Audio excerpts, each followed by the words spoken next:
नमस्कृत्य नरं चैव नरोत्तमं देवीं सरस्वतीं व्यासं ततो जयमुदीरयेत्।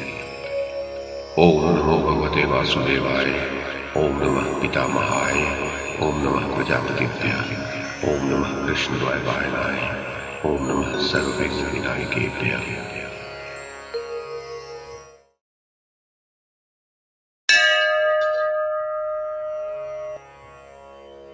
जनमेजय ने पूछा, मुने, दुर्योधन को गंधर्वों के बंधन से छुड़ाकर महाबली पांडवों ने उस वन में कौन सा कार्य किया, ये मुझे बताने की कृपा करें। वैशंपायन जी ने कहा, जनमेजय, एक रात जब कुंती नंदन युधिष्ठिर सो रहे थे, स्वप्न में द्वैत वन के सिंह, बाघ आदि हिंस पशुओं ने उन्हें दर्शन दिया। उन सब के कंठ आंसुओं से रूंगे हुए थे। वे थर थर कांपते हुए हाथ जोड़कर खड़े थे। महाराज युधिष्ठिर ने उनसे पूछा, आप लोग कौन हैं, क्या कहना चाहते हैं, आपकी क्या इच्छा है, बताइए। यशस्वी पांडव कुंती नंदन युधिष्ठिर के इस प्रकार पूछने पर पांडवों के अतिशय आखेट करने के कारण मृत्यु से बचे हुए हिंसक पशुओं ने उनसे कहा, भारत, हम द्वैत वन के पशु हैं। आप लोगों के मारने से हमारी इतनी ही संख्या शेष रह गई है। महाराज, हमारा सर्वथा संहार न हो जाए, इसके लिए आप अपना निवास स्थान बदल लीजिए। आपके सभी भाई शूरवीर एवं अस्त्र विद्या के पंडित हैं। इन्होंने हम वनवासी हिंसक पशुओं के कुलों को थोड़ी ही संख्या में जीवित छोड़ा है। महामते, हम सिंह, बाघ आदि पशु थोड़ी सी संख्या में अपने वंश के बीज मात्र शेष रह गए हैं। महाराज युधिष्ठिर, आपकी कृपा से हमारे वंश की वृद्धि हो, यही हम निवेदन करते हैं।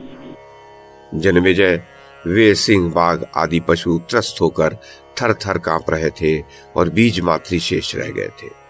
उनकी ये दयनीय दशा देखकर धर्मराज युधिष्ठिर अत्यंत दुख से व्याकुल हो गए। समस्त प्राणियों के हित में तत्पर रहने वाले राजा युधिष्ठिर ने उनसे कहा, बहुत अच्छा, तुम लोग जैसा कहते हो मैं वैसा ही करूंगा। इस प्रकार रात्रि बीतने पर जब प्रातःकाल उनकी नींद खुली, तब वे नृपति शिरोमणि हिंसक पशुओं के प्रति दया भाव से द्रवित हो अपने सब भाइयों से बोले, भाइयों, रात को स्वप्न में मरने से बचे हुए इस वन के पशुओं ने मुझसे कहा, राजन, आपका भला हो, हम अपनी वंश परंपरा के एक एक तंतु मात्र शेष रह गए हैं। अब हम लोगों पर आप पांडव दया कीजिए। भाइयों, मेरी समझ में वे पशु ठीक कहते हैं। हम लोगों को वनवासी हिंस जीवों पर भी दया करनी चाहिए।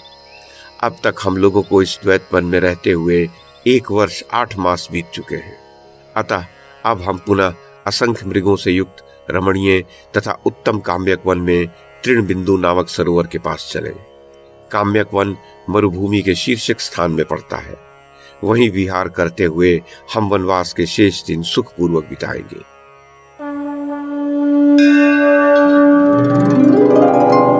जनमेजय, तदनंतर उन धर्मज्ञ पांडवों ने वहां रहने वाले ब्राह्मणों के साथ शीघ्र ही उस वन से प्रस्थान कर दिया। इंद्रसेन आदि सेवक भी उस समय उन्हीं के साथ चल दिए। वे सब लोग उत्तम अन्न और पवित्र जल की सुविधा से संपन्न तथा सदा चालू रहने वाले मार्गों से यात्रा करते हुए पुण्य एवं बहुतेरे तपस्वी जनों से युक्त काम्यक वन के आश्रम में पहुंचकर वहां की शोभा देखने लगे। जैसे पुण्यात्मा पुरुष स्वर्ग में जाते हैं, उसी प्रकार उन भरत श्रेष्ठ पांडवों ने श्रेष्ठ ब्राह्मणों के साथ काम्यक वन में प्रवेश किया।